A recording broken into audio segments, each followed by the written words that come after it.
The following is made possible by the Fellowship. For more information about the Fellowship, visit us online at www.thefellowship.city. You can join us live Sunday mornings at 9:15 in Leesburg, Florida, or online at www.thefellowship.city. Lamentations 3:21 through 23. No, it's 22 through 24. Something.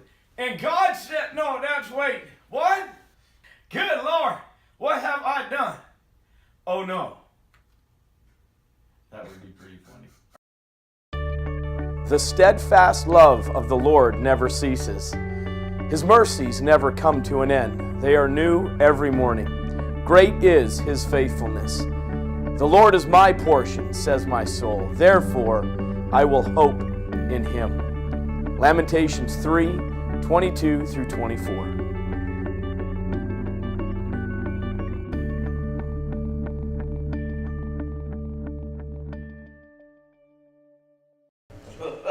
Oh, mercy. We had to have a little fun taping that thing, so I thought, David, this would be kind of cool if we just use that. And yeah, it was fun. We had fun taping that. Well, how's everyone doing today?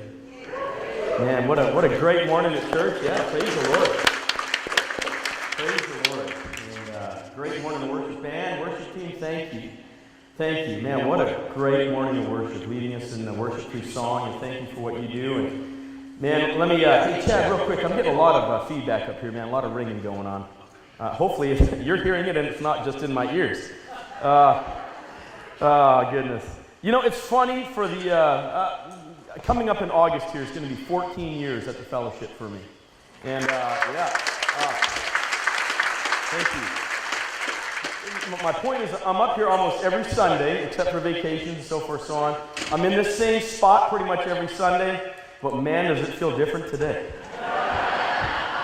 It's got a little different feel for it today. But I am grateful for the opportunity to share God's Word with you this morning.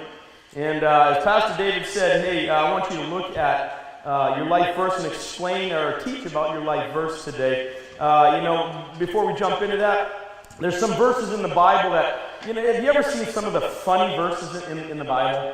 You're like, wow, what do they mean there? Or that, you know, have you seen the one, you know, the cars are mentioned in the Bible? And they all rode off in one accord? Yeah, you know.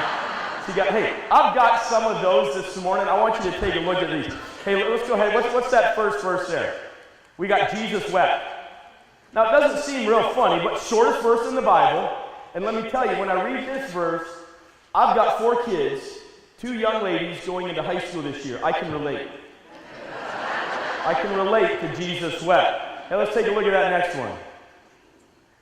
Then I said to them, what is the high place you go to? Now hang on before you change it. How many of you any Alabama fans in here? Alabama fans? Did you know it's mentioned in the Bible? Alabama. Next slide. It is called Bama to this day. Roll Tide. Roll Tide. Oh, mercy. I might get myself in trouble. I figured there'd be more Bama fans in here. Security. All right, moving right along. Next verse. Oh, this is good. The lookout reported he has reached them, but he isn't coming back either. The driving is like that of Yehu, son of Nimshi. He drives like a madman. Anybody know anybody who drives like Yehu, son of Nimshi? Now you know what you can say when you're heading down 27. That must be Yehu. That's a biblical term for Yahoo. So if that was free, that one there. Hey, let's look at this next one. Man, could you imagine? You ever been in a conversation? If only you would be altogether silent. For you, that would be wisdom. I came across that one and I thought, Lord, what are you trying to tell me? Oh, goodness. The next one, hey, this is a good one. I hope some of you can, well, maybe no, I don't hope anybody can relate to this one, but I thought it was good. From there, Elisha went up to Bethel. As he was walking along the road, some boys came out of the town and jeered at him. Get out of here, Baldy, they said. Get out of here, Baldy. Has that ever happened to anybody? You know what? Don't raise your hand. It's okay. I don't mean to point you out there. Next slide. He turned around, looked at them, and called down a curse on them in the name of the Lord. Then 2 bears came out of the woods and mauled 42 of the boys. Dude, what? What? Okay, so first of all, 2 bears? What kind of curse did he call down on them? 2 bears and then 42 bears. I'm thinking when he's talking about, some boys come out. Well, that was only 42 that got mauled. How many of them were jeering him? That's a lot of boys. Next verse. Man, this is bad news right here. My breath is offensive to my wife. I am loathsome to my own family. My goodness. Now, you know the context in Job. You understand why he's saying that. But my goodness, can you imagine hearing that? I hope nobody proclaims Job 19 over you today, guys. Now, this one's not real funny. I really like this verse, actually. Does anybody know the significance to Psalm 118:8? Very significance to this verse. Anybody? All right, well, I'm going to share. Yes, we have one lady. I will share it with you, and you can tell me if I am right or wrong. Actually, I know I'm right, so it's all good. Psalm 118, we can confer. That's good. Psalm 118:8 is the dead center of the Bible. Middle of the Bible, chapter and verse. This verse is the middle of the Bible. It is better to trust in the Lord than to put confidence in man. Wow, isn't that true? Isn't that true? Man. Let's move on. This is a good one here. As Paul spoke on and on, a young man named Eutychus, sitting on the windowsill, became very drowsy. Finally, he fell sound asleep and dropped 3 stories to his death below. Why is that in the Bible? You wonder, really? Now, a couple things there. I'm like, was Paul really that boring?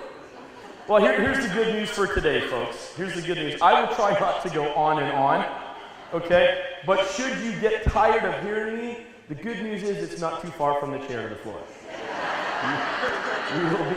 You will be okay. Hopefully I'll be a little more interesting than Paul was that night, but hey, moving right along. Hey, I've got a funny video I want to show you real quick. There's a Christian comedian by the name of John Crist, and he's put together a video of some verses that are well-known, popular verses that you're going to know, and he's put them into everyday situations.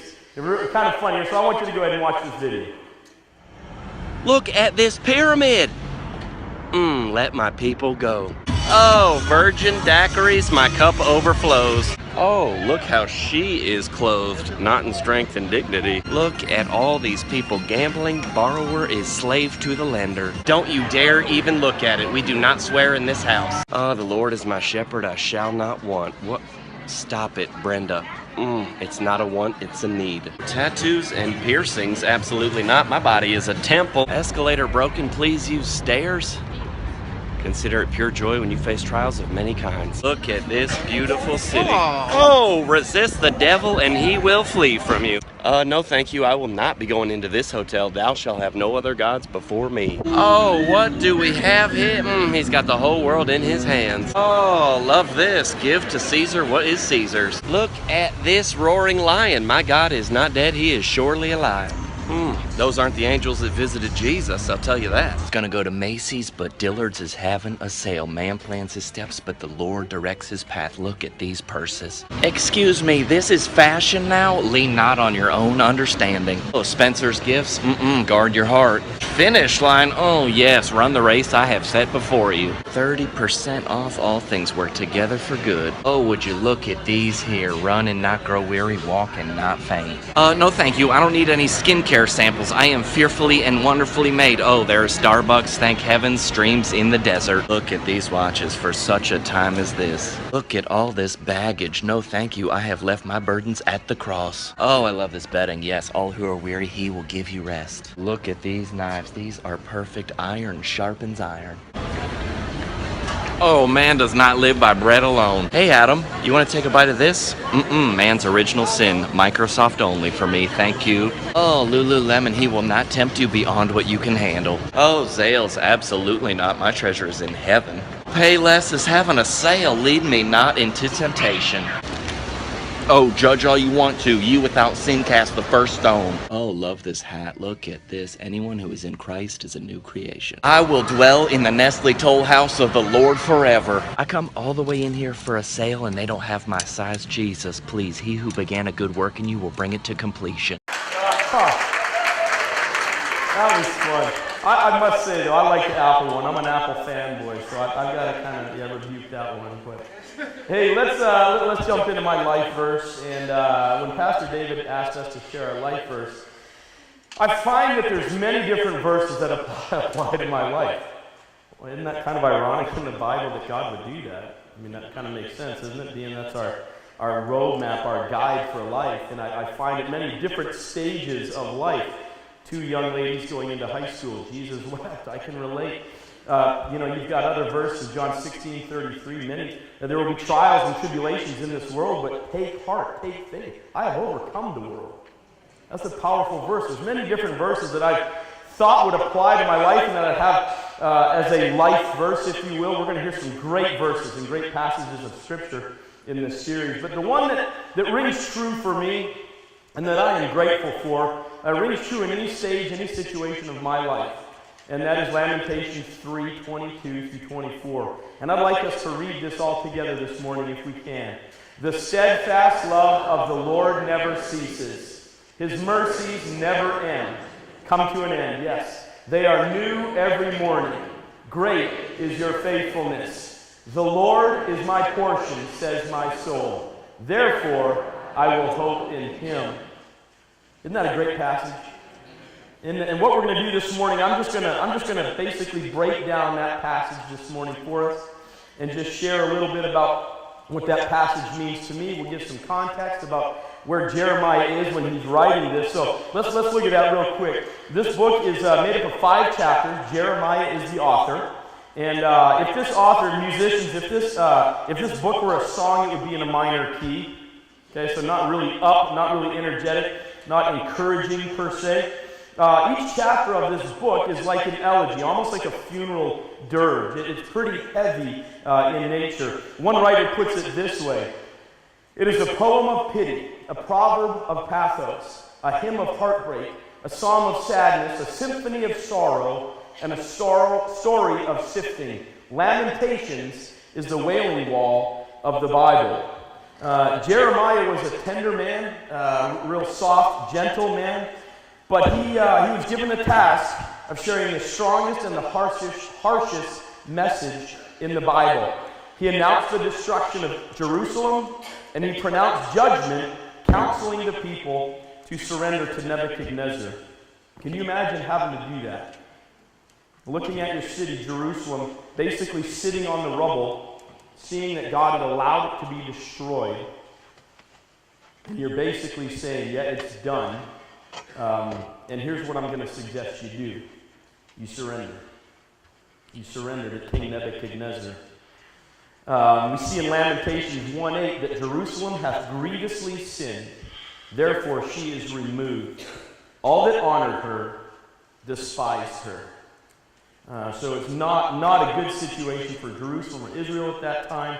And Jeremiah is having to share this message with the people. I want to give us a little more context. I'm going to read the beginning of the chapter. It says, I am the man who has seen affliction. This is Jeremiah now. Under the rod of his wrath. He has driven and brought me into darkness without any light. Surely against me he turns his hand again and again the whole day long. He has made my flesh and my skin waste away. He has broken my bones. He has besieged and enveloped me with bitterness and tribulation. He has made me dwell in darkness like the dead of long ago. He has walled me about so that I cannot escape. He has made my chains heavy. Though I call and cry for help, he shuts out my prayer. He has blocked my ways with blocks of stones. He has made my paths crooked. He is a bear lying in wait for me, a lion in hiding. He turned aside my steps and tore me to pieces. He has made me desolate. He bent his bow and sent me as a target for his arrow. He drove into my kidneys the arrows of his quiver. I have become the laughingstock of all peoples, the object of their taunts all day long. He has filled me with bitterness. He has sated me with wormwood. He has made my teeth grind on gravel. and made me cower in ashes. My soul is bereft of peace. I have forgotten what happiness is. So I say, my endurance has perished. So has my hope from the Lord. Remember my affliction and my wanderings, the wormwood and the gall. My soul continually remembers it and is bowed down within me. But this I call to mind, and therefore I have hope. Remember what Pastor Mike said last week about therefore. If it's there for a reason, it's there for a reason. Therefore I have hope. The steadfast love of the Lord never ceases. His mercies never come to an end. They are new every morning. Great is your faithfulness. The Lord is my portion, says my soul. Therefore I will hope in him. And that's basically what the entire book of Lamentations is, that field. Jerusalem has been destroyed. God has allowed it. Jeremiah is overlooking the city, sitting on the rubble, basically the city in shambles, and he's seeing this. And he's broken. He's struggling. He's hurting. He loves Jerusalem. He loves the people of Jerusalem. He's seeing what has become of them because they have grievously sinned. And now he has to tell them, you have been forgotten. You basically need to surrender. Because you have sinned, God has allowed this city to be destroyed. Surrender to Nebuchadnezzar. And he's having to deal with that and go through that. So let's just start with the first line of this verse. The steadfast love of the Lord never ceases. The steadfast love of the Lord never ceases. Steadfast means resolutely or dutifully firm and unwavering. To endure patiently. A steadfast person is one who is reliable, faithful, and true to the end. Would you say that is the steadfast love of the Lord? It's resolute, it's unwavering, it's firm. His love is new. His mercies are new every morning. Do you believe God loves you today? Yes. Keep in mind, nothing passes through to me, to us, without going to him first. So even though Jerusalem was destroyed and Jeremiah is seeing this and everything that's happening, that went through God first. When we struggle, when we have trials and tribulations in this world, don't forget, nothing goes to us, nothing comes to us that hasn't already gone through the Father. Now let that one sink in a little bit. That might be kind of tough to handle. But we'll dig in a little bit more to this passage, and I just want to drop that little seed right there for you. His mercies never come to an end. Mercy is the very nature of who God is. When you try to explain God, mercy is invariably in that definition somewhere. Another way to look at mercy is grace. His grace, the unmerited favor. We don't deserve it, but he gives it. His mercies are new every morning. He gives grace every morning. Again, it's relentless.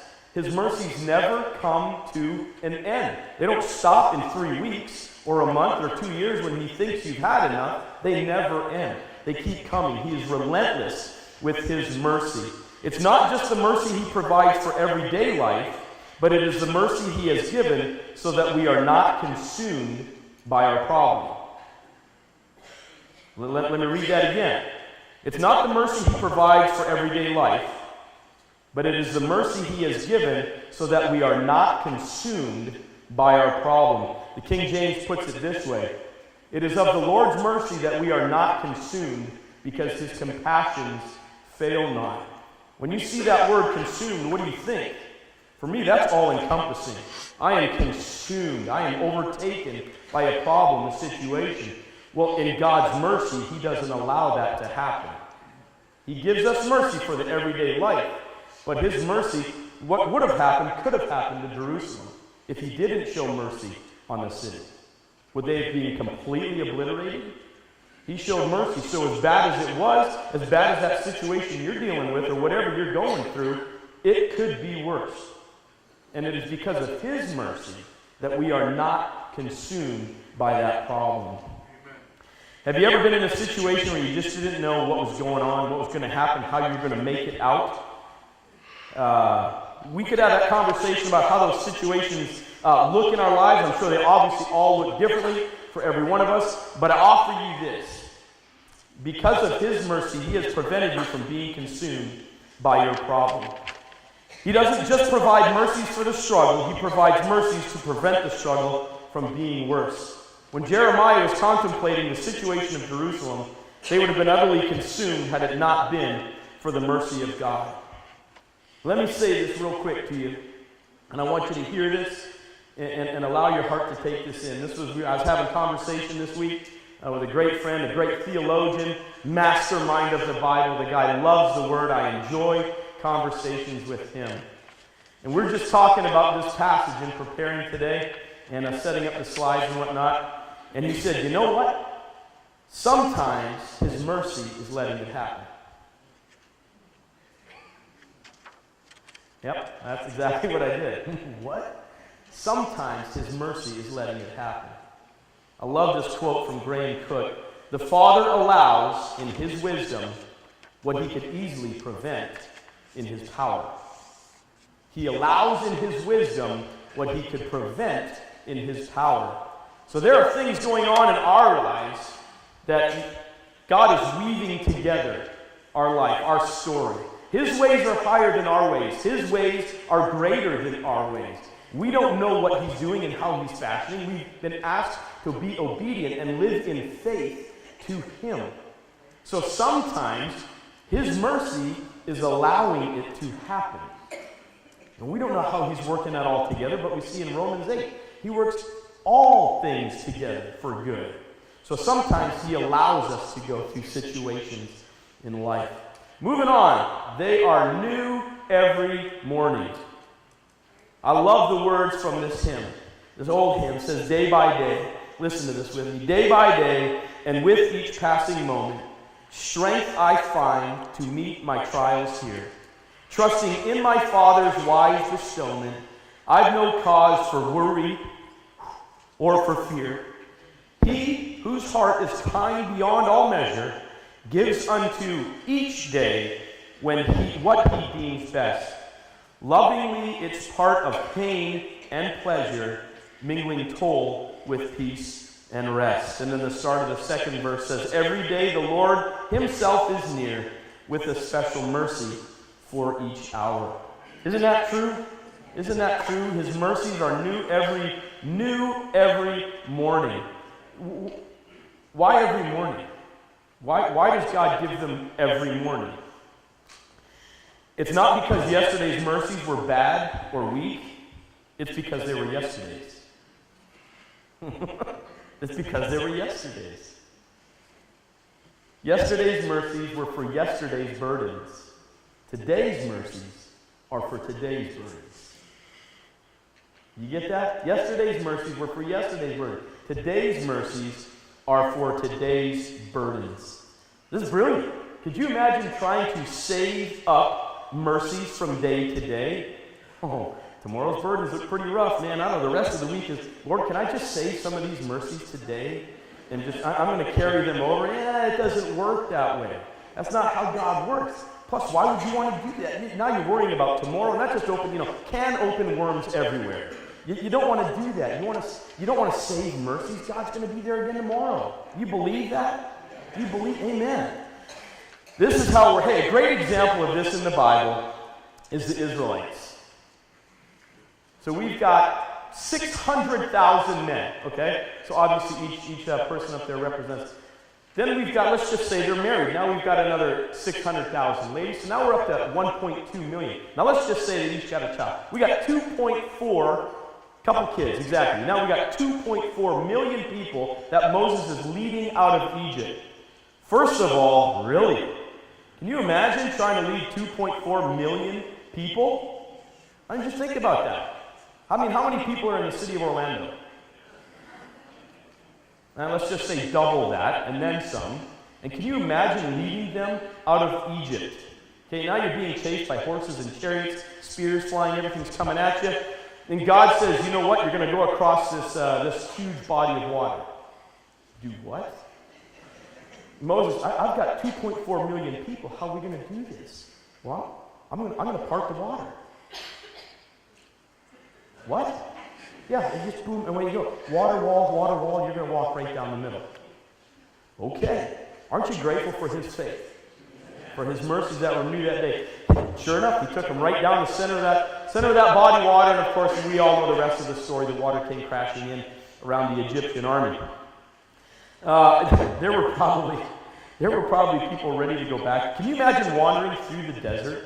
They had no food. They might have taken some from Egypt, but seriously, where's the food? Where's the water coming from?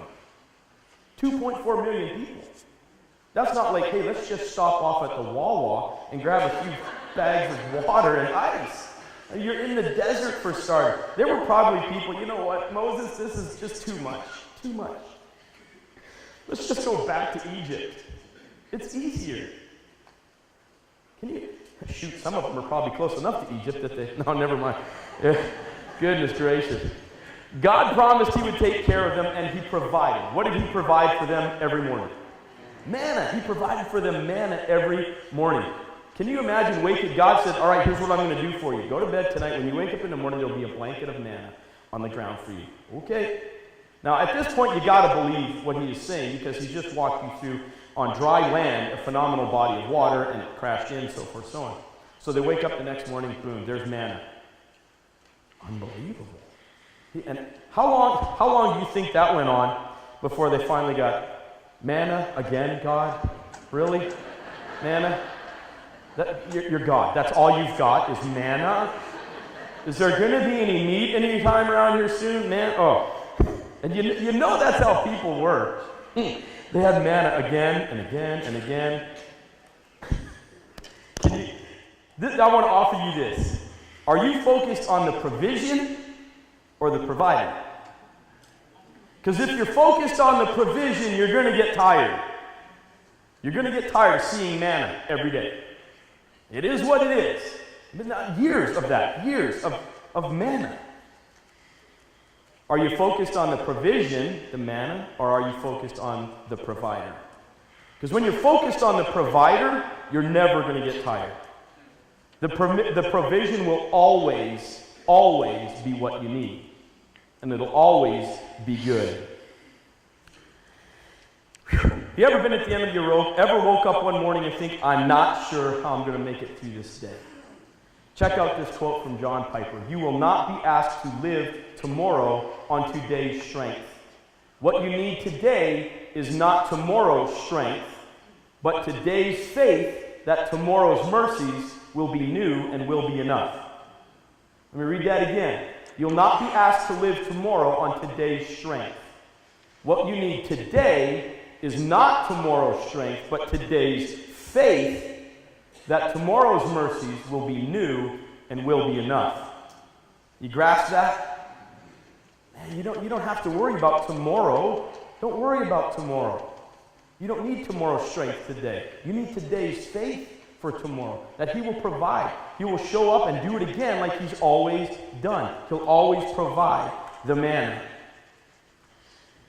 This is a strong statement right here, and I want you to let this one sit in. You live on God day by day, or you don't live on God.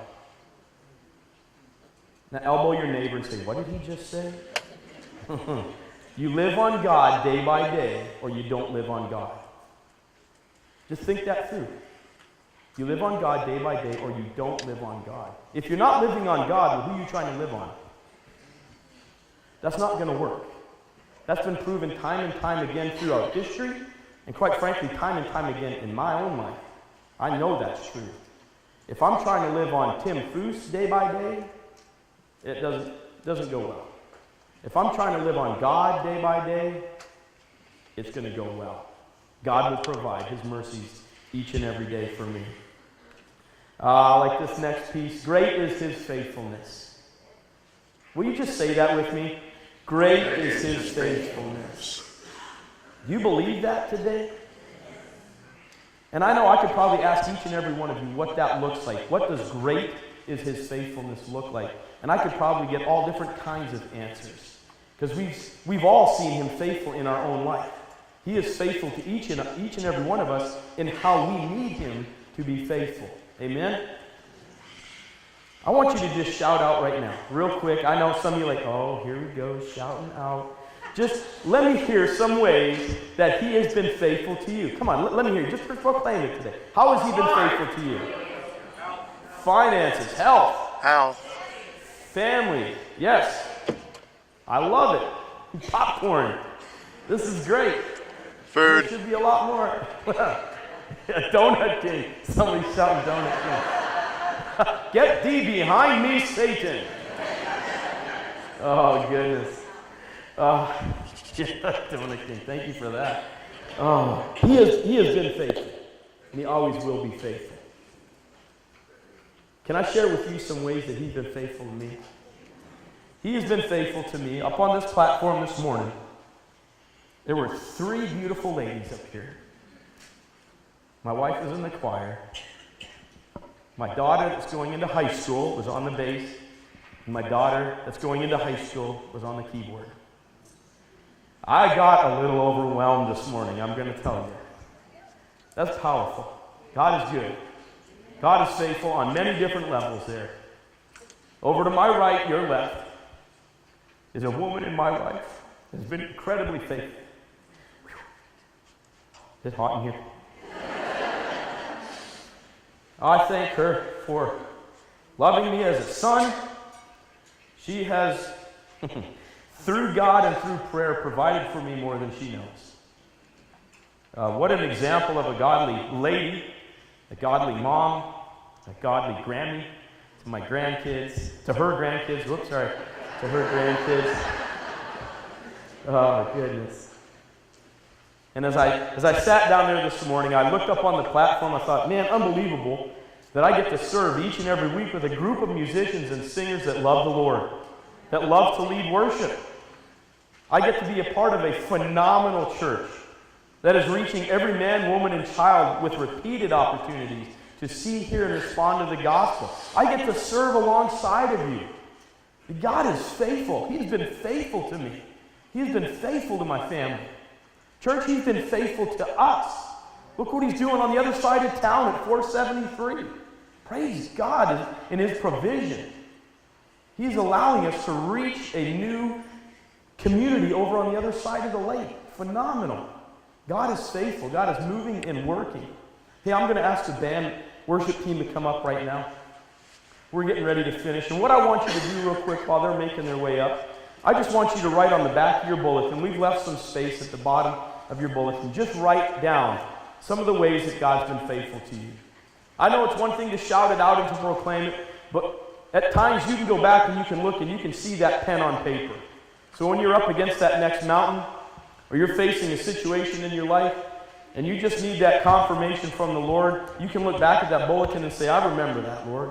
I remember how you were faithful there. I remember how you took care of me in that situation. I remember what you did there. I am grateful for your faithfulness to my family.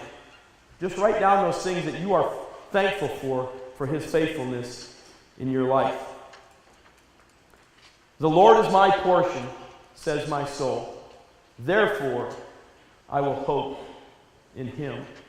And we saw that in verse 21. And therefore I have hope. And at the end of verse 24, therefore I will hope in him. Amidst everything that Jeremiah was dealing with and seeing and watching transpire with these people that he loved, the city that he loved, and everything that he was going to have to do, that he was up against, therefore I will hope in him. Because his mercies are new every morning. The steadfast love of the Lord never ceases. He is my portion, says my soul. Therefore, I will hope in him. He is all you need every day from day to day. Our portions of earthly things are temporal. When we choose to believe the Lord is our portion, it is forever. If we're putting our faith and hope in things of this world, things of this earth, ourself, they're going to fade away. The Bible's clear about that, and some of us have probably already realized that in our life, the temporal things. But when we choose to believe the Lord is our portion, it is forever. You can place your hope in him when he is your portion, and you have placed your hope in him. He is all you will ever need. Again, are you focused on the manna, or are you focused on the mercy? Are you focused on the provision, or are you focused on the provider? What are you focused on this morning, church? Is he your portion? It's one thing to read a verse and just go right on to the next verse. Yep, therefore I will open him. Is he truly your portion? And we could dissect that a little bit more and break that down into what a portion size is. But suffice it to say, he's my portion. He's all I need.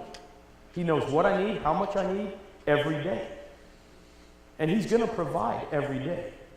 Do you believe that that manna will come every morning? Don't live 3 weeks down the road. He knows what's coming. God does. And he's already taken care of it. He knows what's coming tomorrow. He will provide for you tomorrow. I want to read the verse again, this passage again. We're going to make it a little bit more personal this morning.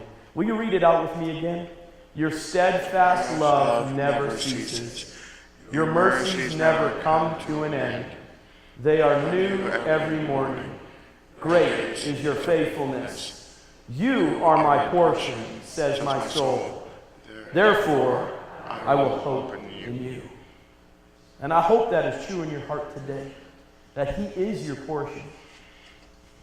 Because whether you understand it or believe it or not, and however you're working that out in your life right now, he is all you need. When we're focused on the provider, on the mercy, he will provide. When we're focused on the temporal, he doesn't have a chance to provide. He wants to. He wants to work those things out in your life. He wants to grow closer to you.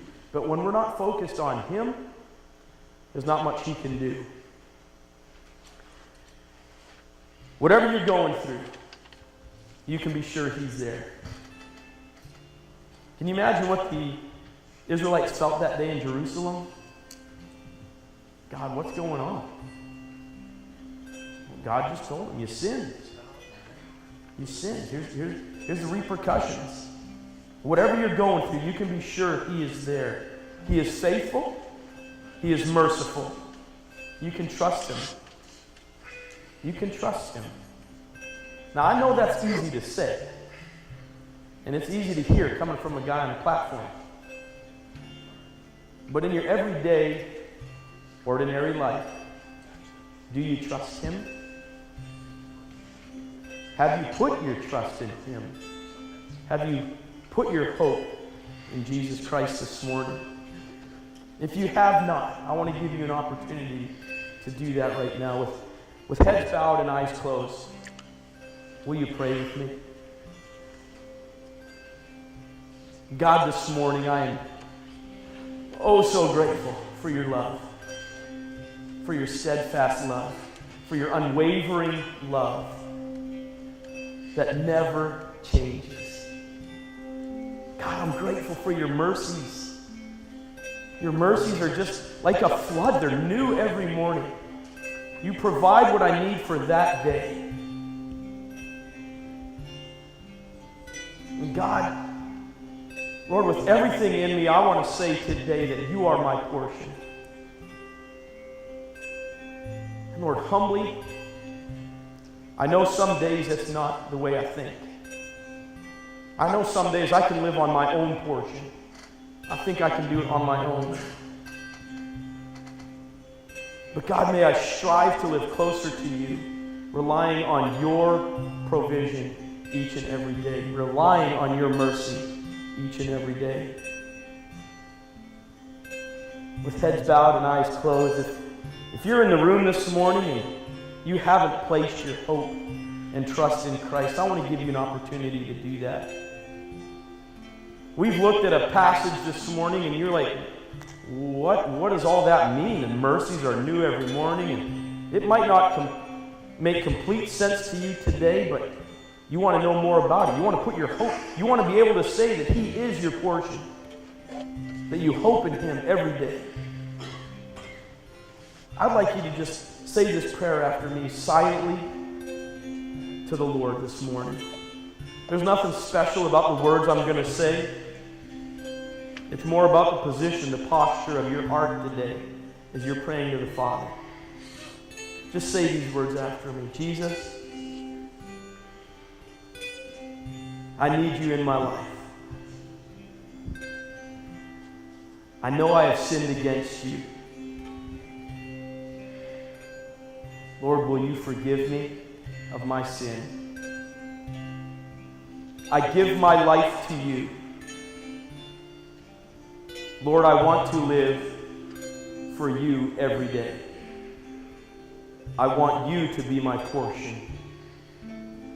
I place my hope and trust and faith in you. Thank you, Jesus, for saving me. With heads bowed and eyes closed, I'm not going to ask you to raise your hand or stand. What I'm going to do before you turn in your connection card, if you will just check the box on the back of the card that says, I chose to receive Christ today. I accepted Christ as my Savior. Would you do that for us today? Make sure your information's on there so that we can get in touch with you this week. If you want to bring your card to me, Pastor George, one of the team here at the fellowship, man, we want to rejoice with you. We want to celebrate with you. If you want to turn it in and we contact you this week, that'd be fine too. But just mark the card. Just check that box that you chose to accept Christ today. Lord, what a great morning. God, it has been good to be in this place today with these great people. God, I thank you for how you moved and worked in my life in preparing for this morning. I thank you for how you have changed me as a result of this passage of Scripture. God, I thank you for your love, for your mercies, your faithfulness. Lord, I am so grateful that you are all I need. You are all I'll ever need. God, as we leave this place today, God, may we live a life of victory, knowing that you provide, knowing that sometimes you're going to let things happen in your wisdom, but God, may we cling to the promise that all things work together for good. You're faithful. You've promised us. God, I thank you this morning for your mercies. Lord, it is in your great and mighty name I pray today. Amen.